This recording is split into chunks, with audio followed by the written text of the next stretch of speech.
Hello everyone, welcome back to my channel. ನಾನು ಗೀತಾ. ಇವತ್ತು ನೋಡ್ತಾ ಇರ್ಬೋದು, ಡೈಲಿ ಒಂದೊಂದು ದಿವಸ ಈಗ ಮಕ್ಕಳ ಸ್ಕೂಲ್ ಸ್ಟಾರ್ಟ್ ಆದಾಗಿಂದ ಕೆಲವೊಂದು ಸಲ ಆಮೇಲೆ ಹಾಕೋಣ ರಂಗೋಲಿ ಅಂತೇಳಿ ಮೊದಲು ನಾನು ಬ್ರೇಕ್ಫಾಸ್ಟ್ ಮಾಡೋದಕ್ಕೆ ಹೋಗ್ತೀನಿ. ಸೊ ಅದರಿಂದಾಗಿ ಸಮ್ ಟೈಮ್ ಮಿಸ್ ಆಗ್ತಾಯಿದೆ ಇವಾಗ ಈ ರೂಟೀನ್. ಸೊ ಹಾಕದೇ ಇದ್ದರೆ ಏನೋ ಒಂಥರ ಮನಸ್ಸಿಗೆ ಬೇಜಾರಾಗುತ್ತೆ. ಡೈಲಿ ರಂಗೋಲಿ ಹಾಕಿ ದಿನ ಸ್ಟಾರ್ಟ್ ಮಾಡ್ತಾಯಿದ್ದೆ. ಸೊ ಇದನ್ನು ಹಾಕ್ಕೊಂಡು ಕೂತ್ರೆ ಎಲ್ಲಿ ಲೇಟ್ ಆಗುತ್ತೋ ಅಂತೇಳಿ ಬ್ರೇಕ್ಫಾಸ್ಟ್ ಮಾಡೋದಕ್ಕೆ ಹೋಗ್ತಾಯಿದ್ದೆ. ಸೊ ಇವತ್ತು ಫಸ್ಟ್ ನಾನು ಮನೆ ಒಳಗಡೆ ಅಂದರೆ ಕಸ ಗುಡಿಸೋದು, ಕಿಚನ್ ಕೌಂಟರ್ ಟಾಪ್ ಮೇಲ್ಗಡೆ ಕ್ಲೀನ್ ಮಾಡಿ ಅದಾದಮೇಲೆ ಬಂದು ಹಾಕ್ತಾಯಿದ್ದೀನಿ. ಅಷ್ಟರೊಳಗಡೆ ನನಗೆ 7 ಗಂಟೆ ಆಗೋಯಿತು. ಸೊ ಈಗ ನಾನು ರಂಗೋಲಿ ಹಾಕಿ ಮತ್ತೆ ಹೋಗಿ ಬ್ರೇಕ್ಫಾಸ್ಟನ್ನು ಪ್ರಿಪೇರ್ ಮಾಡಬೇಕು.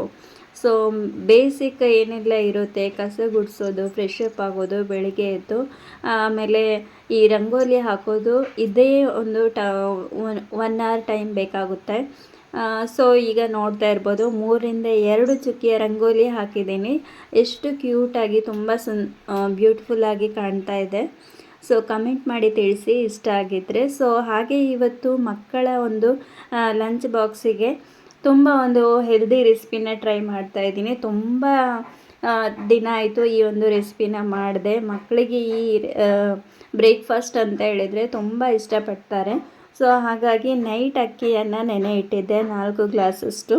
ಸೊ ಈಗ ಅದನ್ನು ಹಾಕ್ಕೊಂಡು ಮಾಡ್ತಾಯಿದ್ದೀನಿ. 4 ಗ್ಲಾಸ್ ಅಕ್ಕಿಯನ್ನು ರೇಷನ್ ಅಕ್ಕಿನ ಯೂಸ್ ಮಾಡ್ತಾ ಇರೋದು. ನಾನು ತಿಂಡಿಗೆಲ್ಲ ಹೆಚ್ಚಾಗಿ ರೇಷನ್ ಅಕ್ಕಿಯನ್ನು ಯೂಸ್ ಮಾಡ್ತೀನಿ. ಹಾಗೆ ನೈಟ್ ಉಳಿದಿರುವಂಥ ರೈಸನ್ನು ಕೂಡ ಆ್ಯಡ್ ಮಾಡ್ತಾಯಿದ್ದೀನಿ, ಒಂದು ಬೌಲಷ್ಟು. ಸೊ ಅನ್ನ ಉಳಿದೋಯ್ತಲ್ವ ಅಂತ ಚಿಂತೆ ಇರಲ್ಲ ನನಗೆ. ಏನಾದರೂ ಬ್ರೇಕ್ಫಾಸ್ಟ್ ಮಾಡಬೇಕಾದ್ರೆ ನಿನ್ನೆ ಅನ್ನ ಉಳಿದ್ರೆ ಅದನ್ನು ಹೆಚ್ಚಾಗಿ ನಾನು ಚಿತ್ರಾನ್ನ ಮಾಡ್ತೀನಿ. ಇಲ್ಲಾಂದರೆ ಈ ಥರ ದೋಸೆ ಅಥವಾ ಪುಂಡಿ ಮಾಡಬೇಕಾದ್ರೆ ಅದನ್ನು ರೀಯೂಸ್ ಮಾಡ್ಕೊಳ್ತೀನಿ. ಸೊ ಇದರಿಂದ ನಮಗೆ ಮತ್ತೆ ಮಧ್ಯಾಹ್ನಕ್ಕೆ ಫ್ರೆಶ್ ಆಗಿ ರೈಸನ್ನು ಮಾಡ್ಕೊಳ್ಬೋದು ಬಿಸಿ ಬಿಸಿಯಾಗಿ. ಈಗ ನೋಡ್ತಾ ಇರ್ಬೋದು, ನಾನು 1 ರೌಂಡ್ ಅನ್ನ ಹಾಕಿ ಅದನ್ನು ಗ್ರೈಂಡ್ ಮಾಡಿ ಇಟ್ಕೊಂಡೆ. ಸೊ ಇದು ರವೆ ಥರ ನಾವು ಗ್ರೈಂಡ್ ಮಾಡ್ಕೊಳ್ಬೇಕಾಗುತ್ತೆ. ಹಾಗೆ ಇದಕ್ಕೆ ಈಗ ನಾನು 2 ರೌಂಡ್ ಗ್ರೈಂಡ್ ಮಾಡಿ ಇಟ್ಕೊಂಡಿದ್ದೀನಿ ಅಕ್ಕಿಯನ್ನು. ಮತ್ತು ಇವಾಗ ನಾನು ಒಂದು ಫುಲ್ ಕಾಯನ್ನು ಕಟ್ ಮಾಡಿ ಹಾಕ್ಕೊಳ್ತಾ ಇದ್ದೀನಿ. ಜಸ್ಟ್ ಒಂದು ತರಿಯಾಗಿ ನಮಗೆ ಕಾಯಿ ತುರಿ ಸಿಕ್ಕರೆ ಸಾಕು. ಸೊ ತುರಿಯೋದಕ್ಕಿಂತ ಇದೇ ಬೆಟರ್ ಅಂತೇಳಿ ನಾನು ಜಾರ್ಗೆ ಹಾಕ್ಕೊಳ್ತಾ ಇದ್ದೀನಿ, ಸಣ್ಣದಾಗಿ ಕಟ್ ಮಾಡಿಕೊಂಡು. ಈ ತುರಿಯನ್ನು ರೆಡಿ ಮಾಡಿ ಇಟ್ಕೊಂಡ್ರೆ ನಾವು ಈ ರೆಸಿಪಿ ಮಾಡಬೇಕಾದ್ರೆ ಯೂಸ್ ಮಾಡ್ಕೊಳ್ಬೋದು. ಮತ್ತು ಏನು ತಿಂಡಿ ಮಾಡ್ತಾಯಿದ್ದೀನಿ ಅಂತ ನಿಮಗೆ ಹೇಳೋದೇ ಮರ್ತೋದೆ. ಸೊ ಪುಂಡಿ ಮಾಡ್ತಾ ಇರೋದು. ಸೊ ನಮ್ಮ ಮಲೆನಾಡು ಸೈಡಲ್ಲೆಲ್ಲ ಜಾಸ್ತಿ ನಾವು ಪುಂಡಿ ಅಥವಾ ಇಡ್ಲಿ, ದೋಸೆ ಮಾಡ್ತಾ ಇರ್ತೀವಿ. ಸೊ ಪುಂಡಿ ತುಂಬಾ ಲಾಂಗ್ ಪ್ರೊಸೆಸ್ಸು, ಬಟ್ ತುಂಬ ಚೆನ್ನಾಗಿರುತ್ತೆ, ಹೆಲ್ತಿಗೂ ತುಂಬಾ ಒಳ್ಳೆಯದು. ಈಗ ನಾನು ಒಗ್ಗರಣೆಗೆ ಆಯಿಲನ್ನು ಹಾಕಿ ಆಮೇಲೆ ಸಾಸಿವೆ, ಜೀರಿಗೆ ಮತ್ತು ಕರಿಬೇವನ್ನು ಹಾಕ್ಕೊಂಡು ಅದಾದಮೇಲೆ ಈ ರುಬ್ಬಿರುವಂಥ ಒಂದು ಮಿಕ್ಸ್ಚರನ್ನು ಹಾಕ್ಕೊಳ್ತಾ ಇದ್ದೀನಿ. ತರಿಯಾಗಿ ರುಬ್ಬಿದರೆ ಸಾಕಾಗುತ್ತೆ. ತುಂಬ ನೈಸಾಗಿ ರುಬ್ಬಿದರೆ ಅಷ್ಟು ಒಳ್ಳೆಯದಾಗಲ್ಲ, ತಿನ್ನಬೇಕಾದ್ರೆ ಹಿಟ್ಟಿಟ್ಟು ಥರ ಅನಿಸುತ್ತೆ. ಸೊ ರವೆ ಥರ ನಾವು ರುಬ್ಕೊಂಡು ಹಾಕ್ಕೊಂಡ್ರೆ ಒಳ್ಳೆಯದು. ಹಾಗೆ ಇದನ್ನು ಇನ್ನೊಂದು ಮೆಥಡಲ್ಲಿ ಮಾಡ್ಕೊಳ್ಬೋದು. ಸೊ ಇದಕ್ಕಿಂತ ಅದು ತುಂಬ ಈಸಿ ಮೆಥಡ್. ನಾವು ಬಿಸಿ ನೀರನ್ನು ಕಾಯೋದಕ್ಕೆ ಇಟ್ಟು ಈ ಇಡ್ಲಿ ರವೆ ಇರುತ್ತಲ್ವ ಅದನ್ನು ಹಾಕಿ ತಿರುಗಿಬಿಟ್ಟು ಹಾಗೆ ಕೂಡ ಮಾಡ್ಕೊಳ್ಬೋದು. ಸೊ ನಿಮಗೆ ಬೇಕು ಅಂದರೆ ತಿಳಿಸಿ, ನಾನು ನೆಕ್ಸ್ಟ್ ವಿಡಿಯೋದಲ್ಲಿ ನಾನು ನಿಮಗೆ ತೋರಿಸಿಕೊಡ್ತೀನಿ. ಅದು ತುಂಬಾ ಈಸಿ. ಇದಾದರೆ ಒಂದು ಸ್ವಲ್ಪ ನಮ್ಮ ಮನೇಲಿರುವಂಥ ಅಕ್ಕಿಯನ್ನು ನಾವು ಯೂಸ್ ಮಾಡಿ ಖಾಲಿ ಮಾಡ್ಬೋದು ಅಂಥೇಳಿ ನಾನು ಜಾಸ್ತಿ ಈ ಥರನೇ ಮಾಡ್ತೀನಿ. ಸೊ ಈಗ ನೋಡ್ತಾ ಇರ್ಬೋದು, ಹಿಟ್ಟು ಖಾಲಿ ಗಂಟು ಅಂದರೆ ಗಟ್ಟಿ ಆಗೋ ತನಕ ನಾನು ಫುಲ್ ತಿರುಗ್ತಾ ಇದ್ದೀನಿ. ಇದನ್ನು ಕೈ ಬಿಡದೆ ಆದಷ್ಟು ತಿರುಗಬೇಕಾಗುತ್ತೆ. ಮತ್ತು ಆಯಿಲ್ ಕೂಡ ಒಂದು ಸ್ವಲ್ಪ ಜಾಸ್ತಿ ಹಾಕಿರಬೇಕು. ಒಂದು 3ರಿಂದ 4 ಸ್ಪೂನಷ್ಟು ಹಾಕ್ಕೊಂಡಿದ್ದೀನಿ ನಾನು, ಅಂದರೆ ಗಟ್ಟಿ ಆಗಬಾರ್ದು ಅಂಥೇಳಿ.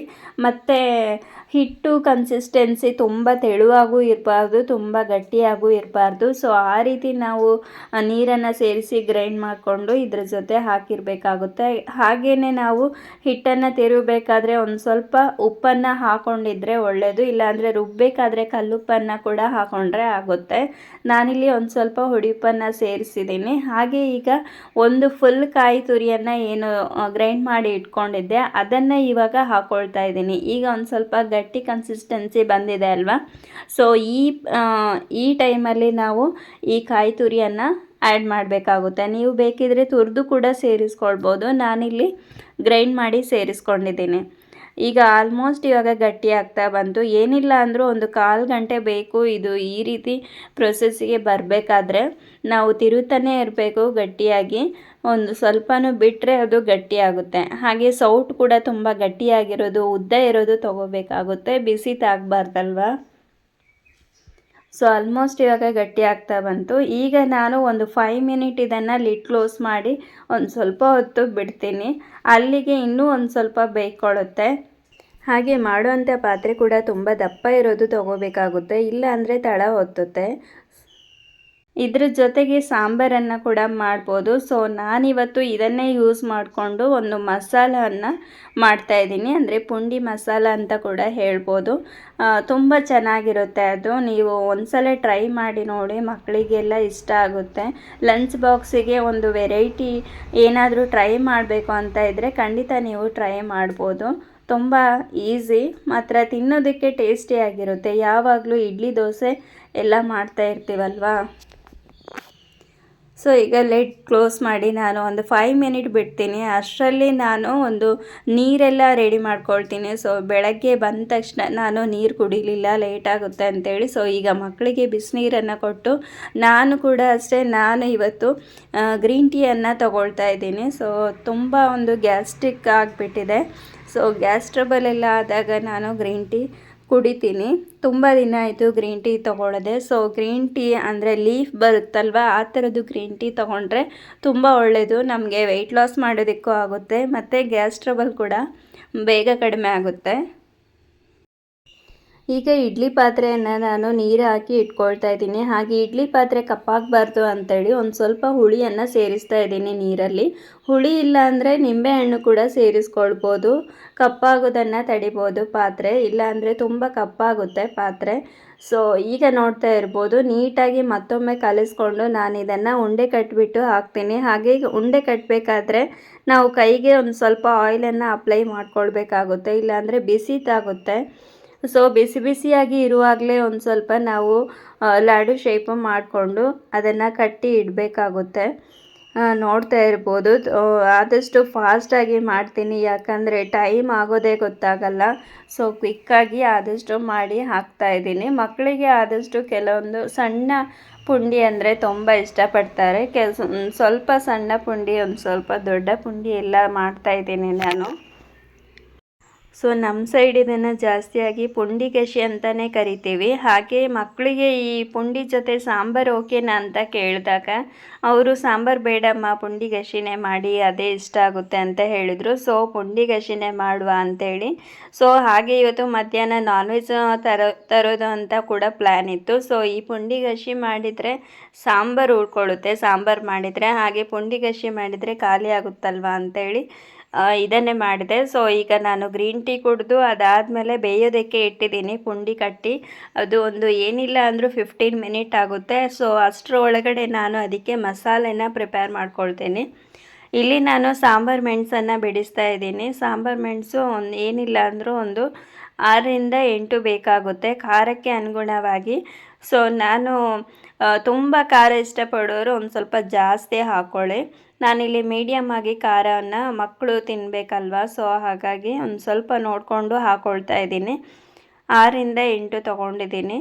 ಮತ್ತು ಇವಾಗ ಅದಕ್ಕೆ ಬೆಳ್ಳುಳ್ಳಿಯನ್ನು ಬಿಡಿಸ್ಕೊಳ್ತಾ ಇದ್ದೀನಿ. ಇದು ಸಣ್ಣ ಬೆಳ್ಳುಳ್ಳಿ, ಇದು ಒಂದು 2 ಗಡ್ಡೆ ಬಿಡಿಸ್ಕೊಳ್ತಾ ಇದ್ದೀನಿ. 2 ಗಡ್ಡೆ ಹಾಕೋದ್ರಿಂದ ಟೇಸ್ಟ್ ತುಂಬ ಚೆನ್ನಾಗಿ ಬರುತ್ತೆ. ಸೊ ಈಗ ಬೆಳ್ಳುಳ್ಳಿ ಕೂಡ ಬಿಡಿಸ್ಕೊಂಡಾಯಿತು. ಅದಾದಮೇಲೆ ಈಗ ಧನಿಯಾ ಬೀಜನ ತೆಗೆದಿಟ್ಕೊಂಡಿದ್ದೀನಿ. ಹಾಗೆಯೇ ಒಂದು ಸ್ವಲ್ಪ ಜೀರಿಗೆ ಬೇಕಾಗುತ್ತೆ. ಈಗ ಒಗ್ಗರಣೆಗೆ ಏನೆಲ್ಲ ಹಾಕ್ತೀನಿ ಅಂತ ನೋಡ್ಕೊಳ್ಳಿ ಬನ್ನಿ. ಆಯಿಲ್ ಹಾಕ್ಕೊಳ್ತಾ ಇದ್ದೀನಿ ಫಸ್ಟಿಗೆ, ಮತ್ತು ಇದಕ್ಕೆ ಧನಿಯಾ ಬೀಜ ಮತ್ತು ಸಾಂಬಾರು ಮೆಣಸು ಈರುಳ್ಳಿಯನ್ನು ಹಾಕ್ಕೊಳ್ಬೇಕಾಗುತ್ತೆ. ಫಸ್ಟಿಗೆ ಈರುಳ್ಳಿಯನ್ನು ಹಾಕ್ತಾಯಿದ್ದೀನಿ, ಯಾಕಂದರೆ ಇದು ಒಂದು ಸ್ವಲ್ಪ ಜಾಸ್ತಿ ಟೈಮ್ ಬೇಕಾಗುತ್ತೆ ಫ್ರೈ ಆಗೋದಕ್ಕೆ. ಹಾಗಾಗಿ ಮೊದಲಿಗೆ ಇದನ್ನೇ ಹಾಕ್ಕೊಳ್ತಾ ಇದ್ದೀನಿ. ಇದು ಒಂದು ಸ್ವಲ್ಪ ಫ್ರೈ ಆಗ್ತಾ ಬಂದಾಗೆ ಮತ್ತು ಒಂದು ಸ್ವಲ್ಪ ಬೆಳ್ಳುಳ್ಳಿಯನ್ನು ಕೂಡ ಫ್ರೈ ಮಾಡಿ ಅದಾದಮೇಲೆ ಮೆಣಸನ್ನು ಹಾಕ್ಕೊಳ್ತಾ ಇದ್ದೀನಿ. ಬ್ಯಾಡಗಿ ಮೆಣಸು ಮತ್ತು ಯಾವುದು ಬೇಕಾದರೂ ಮೆಣಸನ್ನು ಯೂಸ್ ಮಾಡ್ಬೋದು. ನಾನು ಜಾಸ್ತಿ ಈ ಬ್ಯಾಡಗಿ ಮೆಣಸೇ ಯೂಸ್ ಮಾಡೋದು, ಇದು ಖಾರ ಜಾಸ್ತಿ ಇರಲ್ಲ ಅಂಥೇಳಿ. ಸ್ವಲ್ಪ ಬ್ಯಾಡಗಿ ಮೆಣಸು, ಅದಾದಮೇಲೆ ಧನಿಯಾ ಬೀಜನ ಹಾಕ್ಕೊಳ್ತಾ ಇದ್ದೀನಿ. 1ರಿಂದ 1.5 ಸ್ಪೂನಷ್ಟು ಹಾಕ್ಕೊಳ್ತಾ ಇದ್ದೀನಿ ನಾನು ಅಂದಾಜಲ್ಲಿ. ಮತ್ತು ಜಾಸ್ತಿ ಹಾಕಬಾರ್ದು, ಸೊ ಟೇಸ್ಟ್ ಡಾಮಿನೇಟ್ ಮಾಡುತ್ತೆ. ಸೊ ನೋಡಿಕೊಂಡು ಹಾಕ್ಕೊಳ್ಬೇಕು ಕೊರಿಯಾಂಡರು. ಮತ್ತು ಒಂದು ಸ್ವಲ್ಪ ಅರಿಶಿಣವನ್ನು ಹಾಕಿ ಫ್ರೈ ಮಾಡಿದರೆ ಮಸಾಲೆ ರೆಡಿ ಆಯಿತು. ಈಗ ಮಸಾಲೆನ ಗ್ರೈಂಡ್ ಮಾಡಬೇಕು.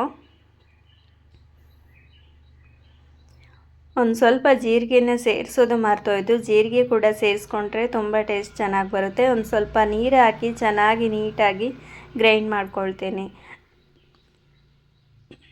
ಇದಕ್ಕೆ ಒಂದು ಸ್ವಲ್ಪ ಹಾಗೆ ಹುಳಿ ಕೂಡ ಸೇರಿಸ್ಕೊಂಡೆ. ನಾನು ಹುಳಿ ಹಾಕಿ ನೀಟಾಗಿ ಗ್ರೈಂಡ್ ಮಾಡ್ಕೊಂಡಿದ್ದೀನಿ ನುಣ್ಣಗೆ. ಈಗ ಈ ಮಸಾಲೆನ ಮತ್ತೆ ಒಗ್ಗರಣೆಗೆ ಹಾಕ್ಕೊಳ್ಳೋಣ. ಈಗ ಪುಂಡಿ ಕೂಡ ಬೆಂದಿದೆ. ಈ ಪುಂಡಿಯನ್ನು ಈ ಮಸಾಲೆಗೆ ಸೇರಿಸ್ಕೊಂಡ್ರೆ ರೆಡಿ ಆಗುತ್ತೆ ನಮ್ಮ ಬ್ರೇಕ್ಫಾಸ್ಟ್. ಬಾಣಲೆಗೆ ಆಯಿಲನ್ನು ಹಾಕ್ಕೊಂಡು ಮತ್ತೆ ಒಂದು ಸ್ವಲ್ಪ ಸಾಸಿವೆ ಜೀರಿಗೆ, ಸೊ ನಾನಾಗ ರುಬ್ಬೋದಕ್ಕೆ ಹಾಕಿರಲಿಲ್ಲ, ಫ್ರೈ ಮಾಡೋದಕ್ಕೆ. ಈಗ ಒಗ್ಗರಣೆಗೆ ಹಾಕ್ಕೊಂಡಿದ್ದೀನಿ. ಸೊ ಮಿಸ್ ಆದರೆ ಈ ಥರ ಕೂಡ ಮಾಡ್ಕೊಳ್ಬೋದು. ಮತ್ತು ಅದಕ್ಕೆ ರುಬ್ಬಿರೋಂಥ ಮಸಾಲೆನ ಸೇರಿಸ್ಕೊಳ್ತಾ ಇದ್ದೀನಿ. ಈಗ ನಾವು ಕನ್ಸಿಸ್ಟೆನ್ಸಿ ಸ್ವಲ್ಪ ಆದಷ್ಟು ನೀರಾಗೆ ಮಾಡ್ಕೊಳ್ಬೇಕು. ಯಾಕಂದರೆ ಪುಂಡಿ ಬೆಂದಾದಮೇಲೆ ಅದು ಗಟ್ಟಿ ಕನ್ಸಿಸ್ಟೆನ್ಸಿ ಬರುತ್ತೆ. ಹಾಗಾಗಿ ಈಗ ಕುದಿಬೇಕಾದ್ರೆ ನಾವು ಪುಂಡಿ ಬೇಯಿಸ್ಕೊಂಡಿರೋದನ್ನು ಹಾಕ್ಕೊಂಡ್ರೆ ಆಯಿತು. ಮತ್ತು ಒಂದು ಸ್ವಲ್ಪ ಇದು ಉಪ್ಪನ್ನು ಸೇರಿಸ್ಕೊಳ್ಬೇಕಾಗುತ್ತೆ. ರುಚಿಗೆ ತಕ್ಕಷ್ಟು ಉಪ್ಪನ್ನು ಸೇರಿಸ್ಕೊಂಡಿದ್ದೀನಿ. ಅದಾದಮೇಲೆ ಈಗ ಬೇಯಿಸಿರುವಂಥ ಪುಂಡಿಯನ್ನು ಹಾಕ್ಕೊಳ್ತಾ ಇದ್ದೀನಿ. ಸೊ ಲೇಟ್ ಆಗಿತ್ತು ಅಂತೇಳಿ ಪುಂಡಿ ಇಡೀನೇ ಹಾಕ್ಕೊಳ್ತಾ ಇದ್ದೀನಿ. ಅದರಲ್ಲೇ ನಾನು ಕಟ್ ಮಾಡ್ತೀನಿ. ಮತ್ತು ಮೊದಲೇ ಕಟ್ ಮಾಡಿ ಹಾಕ್ಕೊಂಡ್ರೆ ತುಂಬ ಒಳ್ಳೆಯದು. ಟೈಮ್ ಇದ್ದರೆ ಕಟ್ ಮಾಡಿ ಹಾಕ್ಕೊಳ್ಳಿ. ನಾನು ಅಲ್ಲೇ ಕಟ್ ಮಾಡ್ತೀನಿ. ಸೊ ಇದು ಬೇಯ್ತಾ ಗಟ್ಟಿ ಕನ್ಸಿಸ್ಟೆನ್ಸಿ ಬರುತ್ತೆ. ಆಗ ತುಂಬ ಚೆನ್ನಾಗಾಗುತ್ತೆ. ಸೊ ನೀರು ಕನ್ಸಿಸ್ಟೆನ್ಸಿ ನೀರಾಗಿ ಮಸಾಲೆನ ಮಾಡಿಕೊಂಡ್ರೆ ನಮಗೆ ಮತ್ತೆ ಅದು ತುಂಬ ಗಟ್ಟಿ ಆಗುತ್ತೆ. ತುಂಬ ಗಟ್ಟಿ ಮಾಡಿಕೊಂಡ್ರೆ ಮಸಾಲೆ ಸಾಕಾಗಲ್ಲ ಎಲ್ಲ ಪುಂಡಿಗೂ. ಈಗ ರುಚಿಗೆ ತಕ್ಕಷ್ಟು ಉಪ್ಪನ್ನು ಸೇರಿಸ್ಕೊಳ್ತಾ ಇದ್ದೀನಿ. ಫೈನಲಿ ಇವಾಗ ಬ್ರೇಕ್ಫಾಸ್ಟ್ ರೆಡಿ ಆಯಿತು. ಹಾಗೆ ಮಕ್ಕಳು ಸ್ನ್ಯಾಕ್ಸಿಗೆಲ್ಲ ರೆಡಿ ಮಾಡ್ಕೊಳ್ತಾ ಇದ್ರು ನೀರೆಲ್ಲ. ಹಾಗೆ ನಾನು ಕೂಡ ಆದ ತಕ್ಷಣ ಬೇಗ ಲಂಚ್ ಬಾಕ್ಸಿಗೆಲ್ಲ ಹಾಕಿ ಕೊಟ್ಟೆ. ಸೊ ಇವತ್ತೊಂದು ತುಂಬಾ ಒಂದು ಹೆಲ್ದಿ ಬ್ರೇಕ್ಫಾಸ್ಟನ್ನು ನಿಮ್ಮ ಜೊತೆ ಶೇರ್ ಮಾಡಿದ್ದೀನಿ ಸ್ನೇಹಿತರೆ. ನಿಮಗೆಲ್ಲ ಇಷ್ಟ ಆಯಿತು ಅಂತ ಭಾವಿಸ್ತೀನಿ. ಈ ಒಂದು ಲಾಂಗ್ ಪ್ರೊಸೆಸ್ ಬ್ರೇಕ್ಫಾಸ್ಟು ಇಷ್ಟ ಆಗಿದ್ದರೆ ಪ್ಲೀಸ್ ಲೈಕ್ ಮಾಡಿ. ಒಂದೇ ಒಂದು ಲೈಕ್ ಕೊಡಿ, ಜಾಸ್ತಿ ಏನು ಬೇಡ.